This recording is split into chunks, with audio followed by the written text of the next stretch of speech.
this might be the most important story Africa tells this decade. Because right now, somewhere in Kenya, a dead landscape is coming back to life, and it's doing it without machines, without billions, and without waiting for the world to care. What you're about to see isn't a theory. It isn't a prediction. It's real. It's happening. And it's reversing climate damage faster than any modern technology on the continent. But here's the part almost nobody knows. The same force destroying African land is the same force that can save it. And the key to this transformation isn't buried in some advanced climate lab.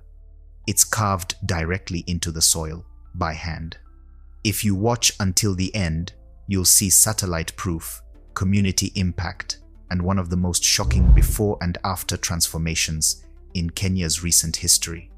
Because once you understand how Earth smiles work, you'll never look at African soil the same way again. The world is changing faster than most people realize. And the biggest warning sign isn't coming from politicians or scientists or news reports, it's coming from the sky itself. Storms are hitting harder, droughts are lasting longer, and entire seasons are shifting in ways that communities can no longer predict. Across Africa, this change is hitting with brutal force. And in Kenya, it has already pushed millions to the edge.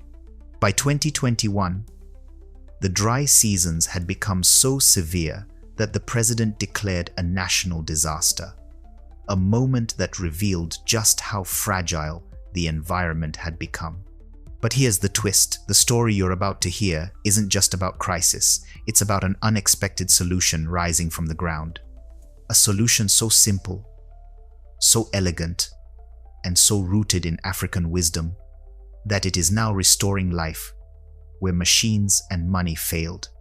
And it all begins with a shape in the soil, a half moon, a curve, a smile, an earth smile.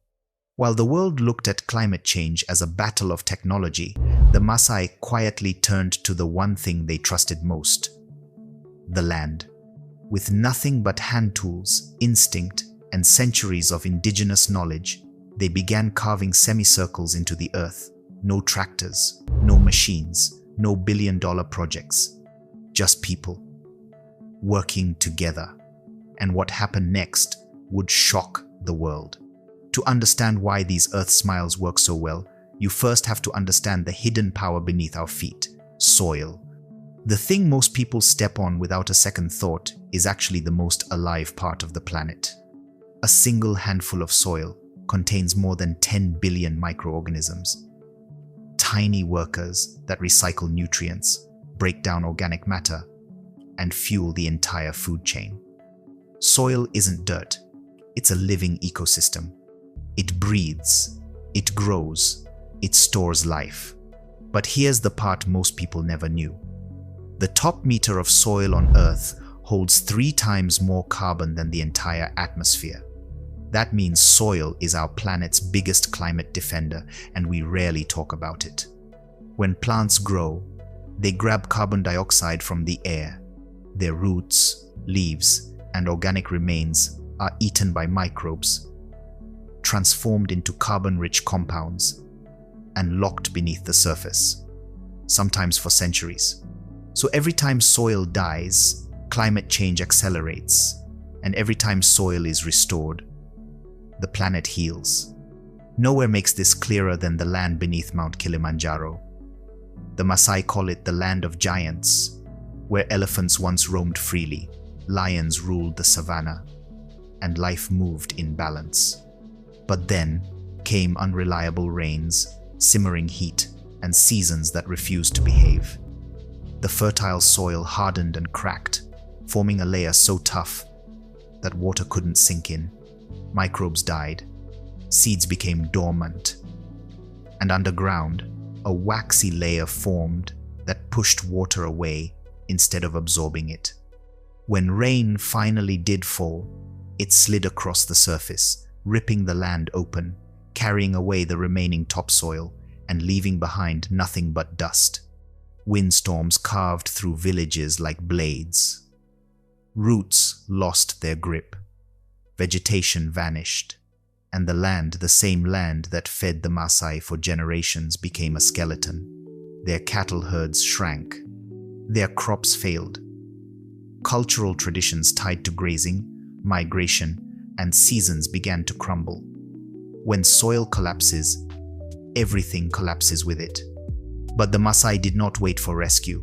They chose action over despair. And that is when a forgotten method returned, brought back through a partnership with Just Dig It, but powered entirely by local hands. Earth smiles.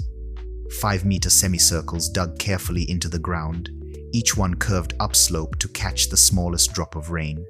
And here's the genius.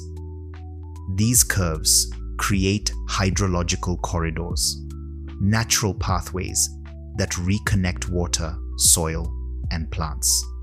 Each earth smile works like a sponge. When rain falls, the bund traps the water, slows it down, and feeds it deep into the soil. Microbes wake up, seeds come alive, underground water stores begin to refill.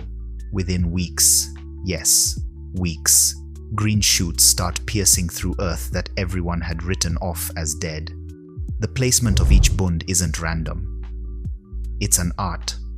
Strings, traditional leveling techniques, and collective experience are used to ensure every curve is perfect. Thorny branches are laid on top to protect new plants from grazing animals. And slowly, quietly, a regenerative cycle begins. Grass brings shade, lowering soil temperatures and keeping moisture locked in. Cooler soil allows more water to seep in. More water means more plants. More plants mean more humidity in the air. More humidity feeds clouds. Roots dig deep, anchoring the topsoil. Every element reinforces the next. The small water cycle, the exchange of moisture between plants, soil, and the air comes back to life. The land begins breathing again. And when you scale this up, the numbers are unbelievable. A single project creates around 8,000 earth smiles, spread across 100 hectares. But spread across Kenya's vast, wounded landscapes, these curves become green corridors stretching to the horizon. Once dead plains now pulse with life, inch by inch, smile by smile. The result? You can see it from space. Literally. Satellite images show landscapes that once had less than 0.1% vegetation exploding into more than 40% green cover. And they're not stopping until they hit 70%. Native grasses are back. Perennial plants that nearly disappeared are thriving. Termites return, breaking soil naturally. Birds come back, spreading seeds. Insects repopulate. And larger animals follow the vegetation as food chains rebuild themselves. For families that once depended on food aid, the land now supports crops again. Livestock graze on fresh fodder. Cattle herding traditions return stronger. Communities no longer wait for unpredictable charity, they create their own resilience. Economic revival grows alongside ecological revival, proving that a healthy environment isn't a luxury, it's survival. And here's the message the world must grasp. The largest climate solutions are not always found in laboratories or billion-dollar strategies. Sometimes they are carved into the earth by hand. Sometimes they come from indigenous knowledge that has endured centuries. Sometimes they come from Africa. The story of Kenya's Earth Smiles is not just a story about restoration. It is a story about possibility, about how the simplest idea can reshape the future when powered by community, tradition, and hope. About how healing the land heals the people. And about how Africa, once again, is teaching the world that solutions don't always arrive with noise. Sometimes they arrive with a quiet curve in the soil and a smile.